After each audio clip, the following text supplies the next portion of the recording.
What's up, guys? We're here with Monday night NFL football action in week 2. We're going to do deep dives on both games, breaking down the Buccaneers against Texans and the Chargers versus Raiders. I'll give out my favorite bets against the spread and over-under, and we're going to look at player props for both games, so buckle up. We've got a great video for you tonight. Slam that like button and subscribe to the channel to make sure you keep seeing these videos every single day, and let us know what you're thinking in the comments. I personally read and answer every comment I get. Check the pinned comment throughout the day to see our favorite picks, and you should definitely check back a couple of times throughout the day to see if there are any changes with injury news coming out and player availability being confirmed. Guys, last Monday, not a whole ton to recap. It was a wild game. We were luckily enough on the Vikings minus 1.5 in that game, so we did come away with a nice win there thanks to that J.J. McCarthy, end of the game revelation where he looked so much better. So we'll definitely take the win on that one. It wasn't necessarily an easy one. Hopefully we can find a little bit smoother sailing out there this Sunday. We've got 2 games to break down, so that's nice. We're very happy about that. So let's go ahead and hop right in. Without further ado, we're going to take a look at the Tampa Bay Buccaneers heading to Houston to take on the Texans. The Buccaneers got off to a solid 1-0 start to their season with that 23-20 win against the Atlanta Falcons. Luckily enough for Tampa Bay, we saw every other team in the NFC South lose in week 1, and with the way things are going, looks like they might be the cream of the crop out there in their 23-20 win there against Atlanta. Obviously not an easy one, but they'll definitely take it. We saw Baker look pretty good. He did only complete 17 of 32 passes, which is obviously terrible by his or really any NFL standard, but he had a very good day, racking up 3 touchdown passes. He also led the team in rushing yards, 5 rushes for 39 yards. He was sacked once. He did not turn the ball over in this game. Tampa Bay did not turn the ball over in this game either. So very good stuff there from the Buccaneers in terms of taking care of the ball. Now, it was pretty disturbing to see Bucky Irving struggle so much in the running game. 14 carries for 37 yards. Not what they had in mind. Rachaad White, 2 carries for 14 yards. Just not a lot going there in the ground game. Now, the passing game obviously looked quite a bit better, but not necessarily elite. This is an offense that I expect to be very good this season, and they didn't have a great time against the Atlanta Falcons, a team I do expect to be pretty good defensively. So I'm not really casting too many aspersions here upon the Buccaneers offense. This, from what they did in week 1, I think they're going to be fine. Just didn't get off to the hottest start, but they did do enough to get the win out there in week 1. So got to give them credit where credit is due. At the end of the day, it's a 1-0 start, and that's all that actually counts. Now, in terms of what they were able to do on defense, it was okay. It wasn't necessarily amazing. I haven't necessarily been expecting the Buccaneers to be a defensive powerhouse this year. They did a very good job of holding the running game in check. A very good job. That could be a big deal here against the Texans. So definitely something we love to see. They held Michael Penix Jr. to completing only 27 of 42 passes, nearly 300 yards. They only sacked him once, didn't generate an interception. They didn't generate any turnovers in the game. So not great there. They weren't amazing against the pass necessarily. Gave up a lot of short passes that turned into a little bit longer passes, so that's not exactly ideal. Now, over the course of the year, do I expect the Buccaneers to be, one of the best defenses in the National Football League? No, I don't, but I do think they're capable of being good enough to be, competent at least, and be, at least semi-slowing down their opponents. Now, in terms of injury news here for the Buccaneers, we've got a lot to look at. The top thing there for the offense, well, maybe the top thing, we'll see, is Chris Godwin Jr. He's currently listed as doubtful with that ankle issue, did not practice on Friday, so his availability seeming like it is very much in jeopardy. You hate to see somebody missing time early on like that, but yeah, we'll see. He could very likely not end up. He's got, the extra day. This is Monday, so maybe there's a chance he comes back, but it seems like it's a little bit unlikely. Also, very important news on the offensive line. We see at least 2 starters in jeopardy here. One listed as doubtful, one listed as questionable. We'll see if either one of these guys can make back. We did at least see one of them practice in a limited fashion. One did not practice, so I would say the odds are we'll have at least one of them back for this game. Will both play? It's not impossible, but it's definitely not looking like a lock. So keep an eye on that offensive line. Is that a huge concern against the Texans?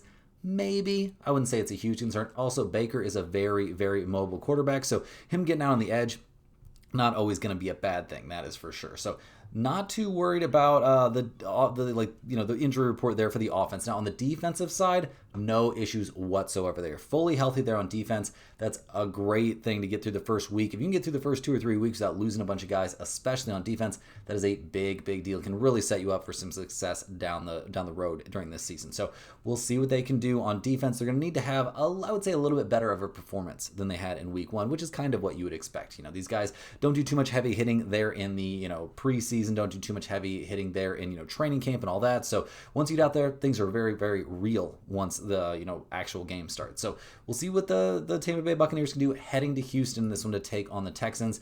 Houston got off to a bad start to their season, taking that 14-9 loss there at the Rams. Yeah, we saw Jacksonville and the Colts both win, so Tennessee and Houston both taking losses in week 1. That's the way the AFC South is standing right now. Now, in that loss, a lot of concerning stuff for the Texans. I'll be completely honest. CJ Stroud, not a good day at all. Got sacked 3 times, picked off once, only passed for 188 yards, completed 19 of 27 passes. Was not a good day for him through the air. He ran the ball 5 times for 32 yards, but running the ball, not really CJ Stroud's MO. If you were seeing him have to run the ball a ton, that's not what the Houston Texans want him doing. They want him in the pocket. They want him throwing the ball. They want him distributing it to the wide receivers. They want him handing it off. They want this to be a pretty much regular quarterback situation. Him having to take off and use his legs a ton, not generally a recipe for success. So we'll see if that's something that he is trying to do once again in week 2. I would say they'll try to keep it to a minimum, but if he has to do it, they'll let him do it. Now, in terms of the running game, Nick Chubb had a pretty good time out there, 13 carries for 60 yards. Not bad. Not enough there in the end, but not terrible. We'll see what he looks like in this one. The passing game, nobody really had a great day. The Rams doubled Nico Collins. That made life really, really tough there for the Houston Texans in the passing game. CJ Stroud looking a little bit iffy when he has to, navigate past his first read and look like a little bit farther down and a little bit farther around. And I don't know, it wasn't looking great. Dalton Schultz, I guess, had an okay day, but only caught 3 out of 5 targets.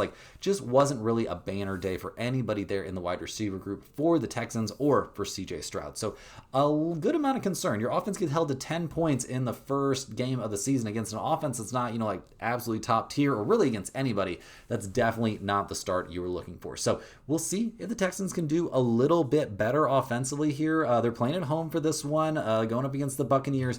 Probably a worse defense than the Rams, I would say. Obviously, very early in the year, it's a little bit, you don't want to make broad, sweeping generalizations too much, like you could be proven wrong for sure. So we'll see. We'll see if they can do a little bit better. Can't be a whole lot worse there for CJ Stroud. That was a brutal start to the year. Now, the defense, they did some positive things. They weren't really able to do that much craziness against Stafford. I mean, he completed 21 of 29 passes for 245 yards and a touchdown. They sacked him 3 times, so I guess that was okay.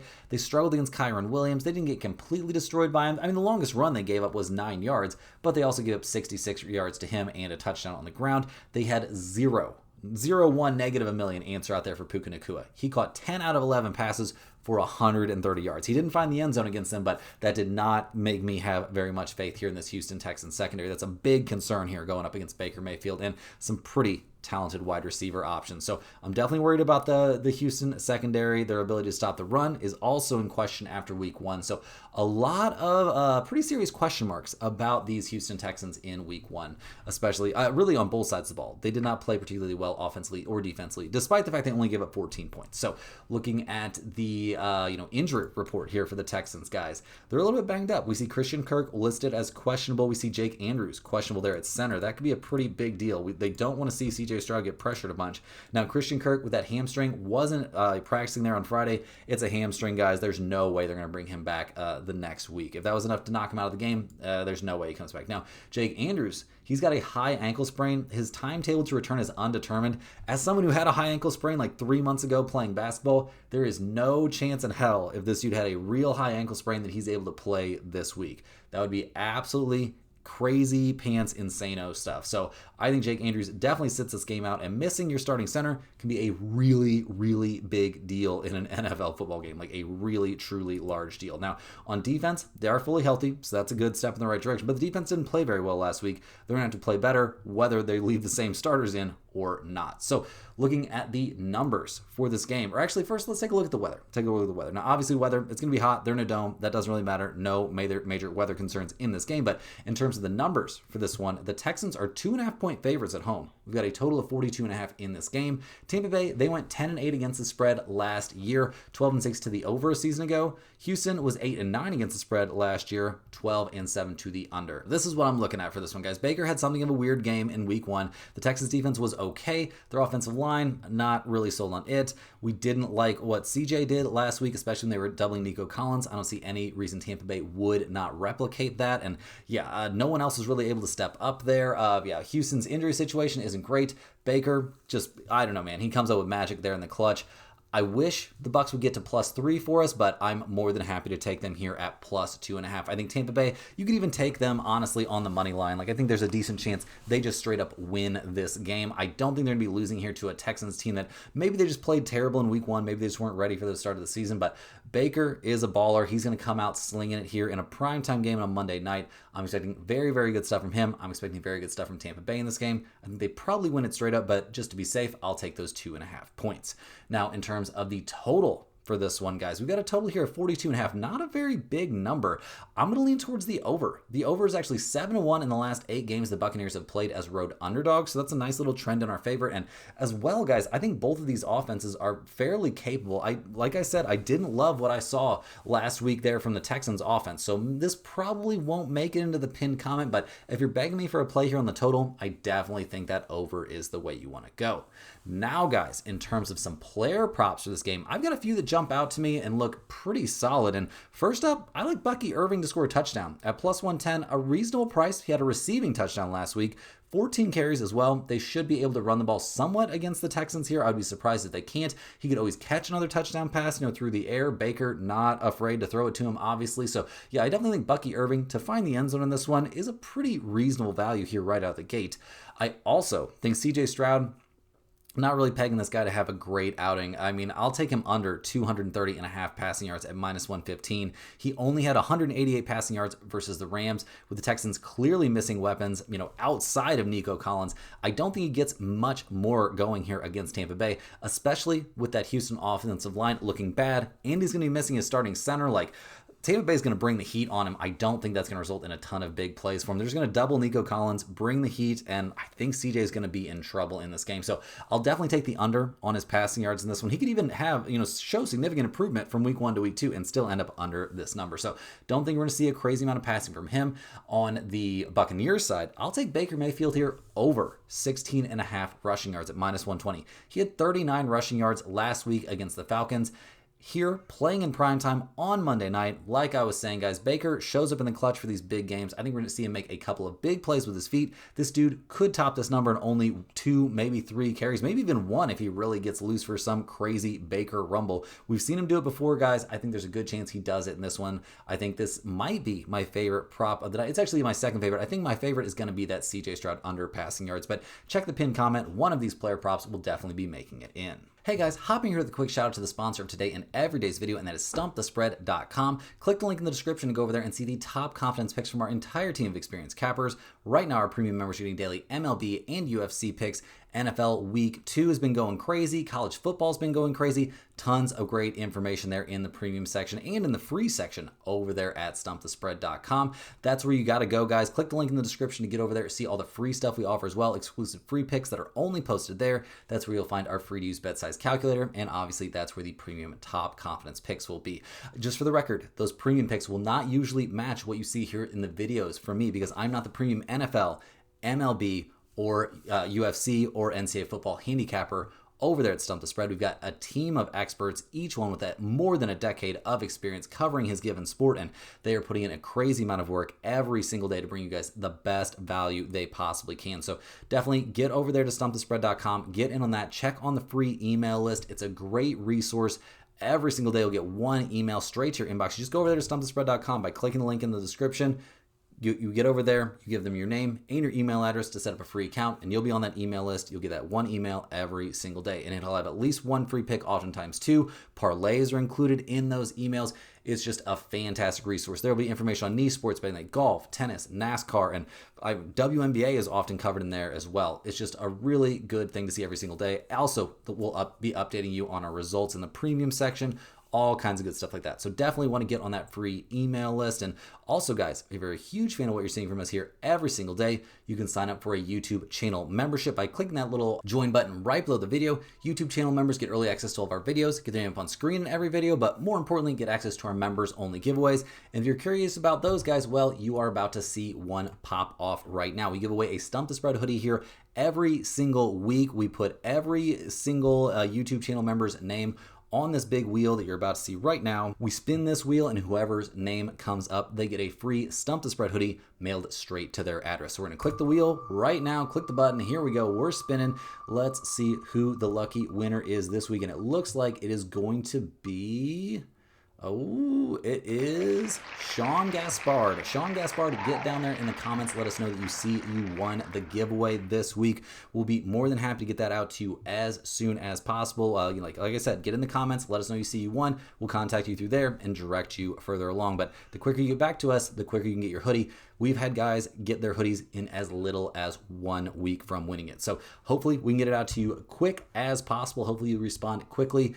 Guys, get in on this next week if you want to by clicking that little join button right below the video to become a YouTube channel member. But let's go ahead and dive back in. We're lucky enough to have 2 games here on Sunday to break down. And the next one we're going to be looking at is the Los Angeles Chargers going on the road here to take on the Las Vegas Raiders. The Chargers come into this game after a very exciting week 1, going down there to South America and then kind of beating the crap out of the Chiefs. They end up winning the game 27-21. They're now 1-0, so a good start to their season down there in Sao Paulo.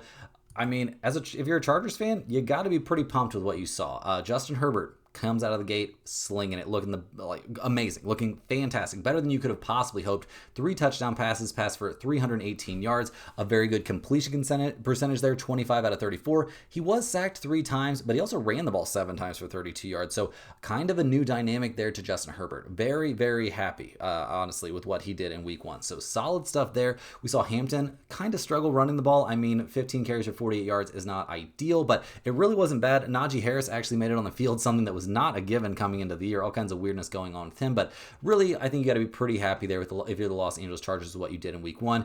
Quentin Johnson actually led the team with 79 receiving yards there, caught 5 out of 7 targets. McConkey actually a little bit of a weird day, caught 6 out of 9 targets, wasn't even the most targeted wide receiver, but still had 74 yards, so not a bad day. Keenan Allen was very productive there and found the end zone. He was targeted 10 times, the most targeted of all those Los Angeles Chargers receivers. So very good stuff there, honestly. You love to see Herbert spreading the ball around. Just a lot of good news there for the Chargers on offense, putting up 27 points, and that's enough to beat the Chiefs. You can't be too mad about that. Now, on the defensive side, quite a few positives for the Chargers there as well, and that's something we expect. Like, this is a team that's going to be wanting to hang its hat on defense and running the ball, and they did a pretty good job of limiting Mahomes, as good as you can really expect. They sacked him a couple times. They only gave up 1 touchdown pass to him. He completed 24-39 passes, so nothing too insane. Maybe a little bit concerning, they let him run the ball 6 times for 57 yards and a touchdown. That wasn't great. Other than that, they shut down the Chiefs' running game, though. So a little column A, a little column B. I'm not too sad with what the Chargers did against the run. Against the pass, they did struggle a little bit against Hollywood Brown, although, letting him catch 10 out of 16 targets isn't that insane. Juju Smith-Schuster did catch all 5 of his targets. A lot of that credit goes, straight to Patrick Mahomes. We'll see if they, what goes on here against the Raiders, but I was very happy with what the Chargers did in week 1. They didn't generate any turnovers. That's a bit of a concern, but giving up only 21 points to the Chiefs, I feel like that is not a bad outing at all. So loved what we saw from the Chargers pretty much on both sides of the ball there in week 1. In terms of their injury report, more good news, guys. The offense emerges completely healthy after week 1. You go and you play in a weird stadium, outside of the country, you do a ton of traveling, and you emerge completely healthy. That's a big deal there on offense. Now on defense, we do see Denzel Perryman. He is questionable there, and it would not be great to be missing one of your linebackers in this matchup. He didn't practice there on Thursday with that ankle issue, so we'll see if he's able to come back for this one. It's not, for sure that he'll come back. An ankle, like, that can be a little bit tough to bounce back from, but if that's the only guy they're missing due to injury after, an adventure down to South America, I think you have to be relatively happy with that. So a lot of good news for the Chargers here heading into week 2, where they're going to take on the Raiders. Back-to-back games there against AFC West opponents. The Raiders came out, a pretty easy matchup for them in week 1, taking down New England 20-13. A lot of changes for the Raiders there in the offseason. It looks like maybe they're paying off.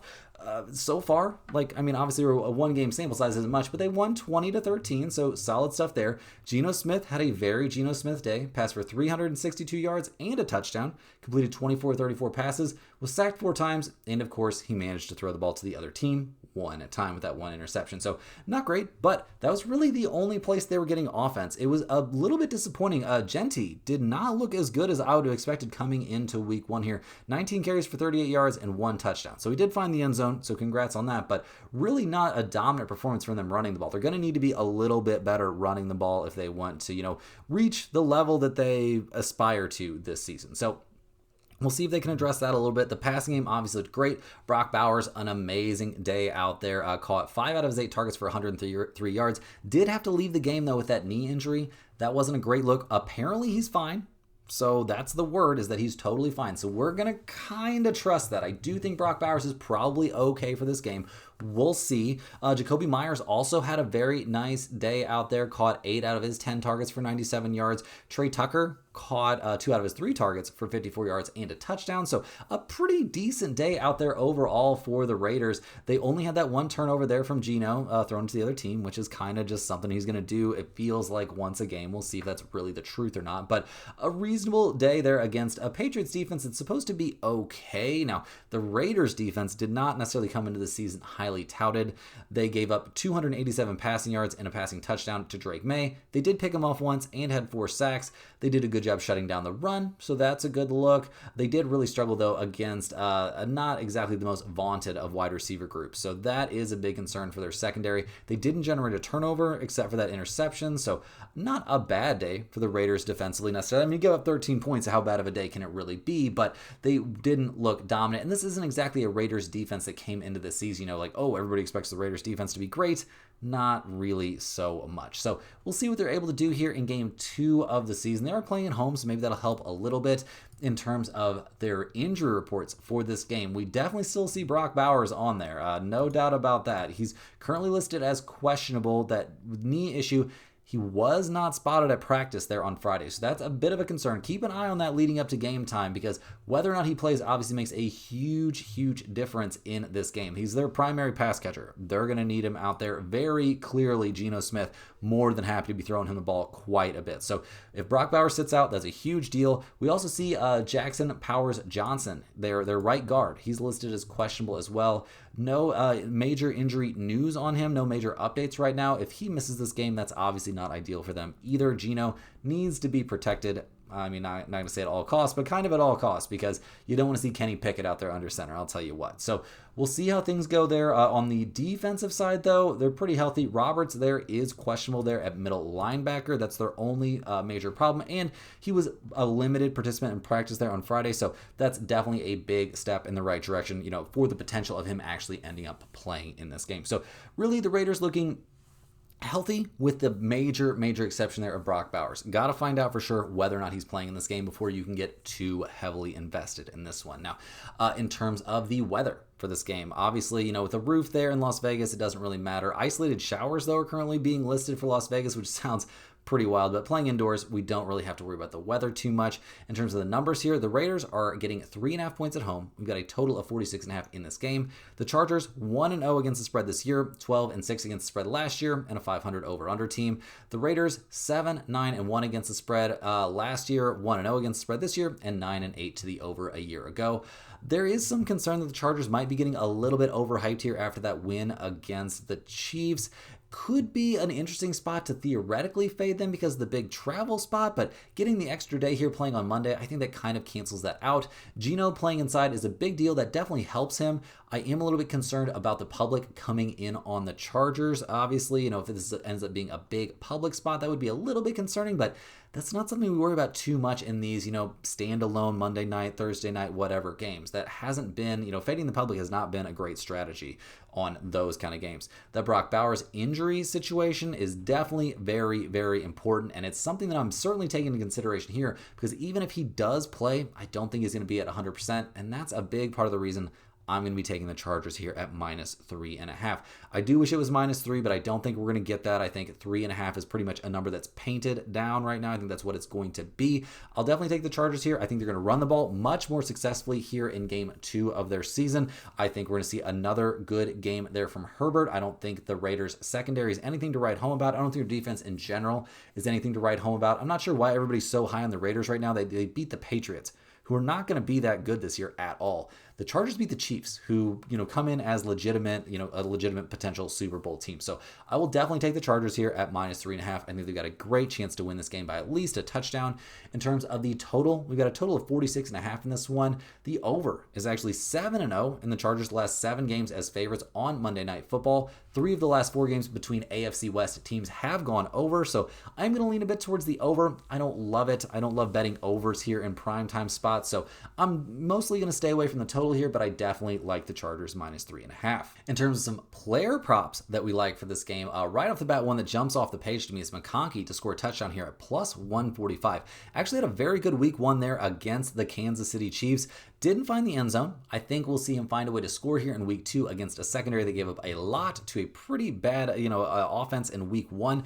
I think we're going to see very good stuff. A big game for McConkey here. I think we'll see him get into the end zone at least once. You could even go crazy and take him to score 2 touchdowns here, and maybe put a little bit on, a normal size bet on him to score 1 touchdown, and then like a tiny bet on that to go up to 2 touchdowns. But I definitely like McConkey to have a good night out there. I also like Herbert to have a pretty good night. I'll take him over 255.5 passing yards at -115.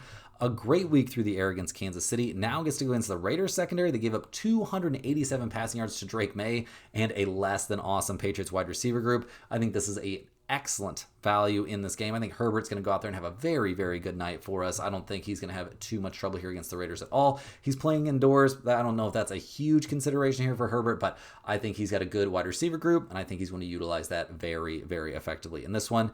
And last but not least, guys, this one feels almost too obvious. I'll take Geno to throw an interception here at -115. He got picked off once by the Patriots. While I'm not overly impressed with what I saw from the Chargers secondary in week 1, I just think Geno can't help but throw the ball to the wrong team at least once. I think we're going to see the Raiders down in this game quite a bit, so they're going to have to throw the ball. I think that's all going to measure out to Geno. I mean, you can get unlucky and throw an interception. If you're Geno Smith, you're probably going to make one of those mistakes. It just seems kind of like his MO at this point. Maybe he won't, but this is definitely a play that's making the pinned comment right along with Herbert's over on passing yards, because I just can't imagine this entire game without Geno Smith, if not throwing up a desperation ball that gets picked off, throwing one just straight up to the other team. So definitely give me the over 0.5 interceptions for Geno Smith. Guys, that's all the games we have here for today on Monday Night Football. Hit that like button for good luck on all of your bets out there today, and subscribe to the channel if you're new around here. Let me know in the comments any questions you have on today's slate. I'm more than happy to get back to you. I appreciate everybody watching these videos. Click the link in the description to get over there to stumpthespread.com. Check out all the great stuff we offer over there. There's lots of free stuff,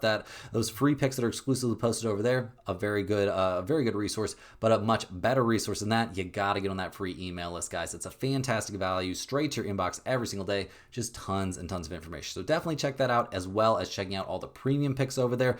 A ton of very hard work goes into those predictions every single week. I want you guys in there taking advantage of them if you are interested. Guys, that's all we've got out there for today. We'll see you right back here on Wednesday. We're going to be taking one day off here, so we'll be back on Wednesday with a full MLB slate. So dive in on that. We'll be right back there on Wednesday, same time, same place, for more sports betting action.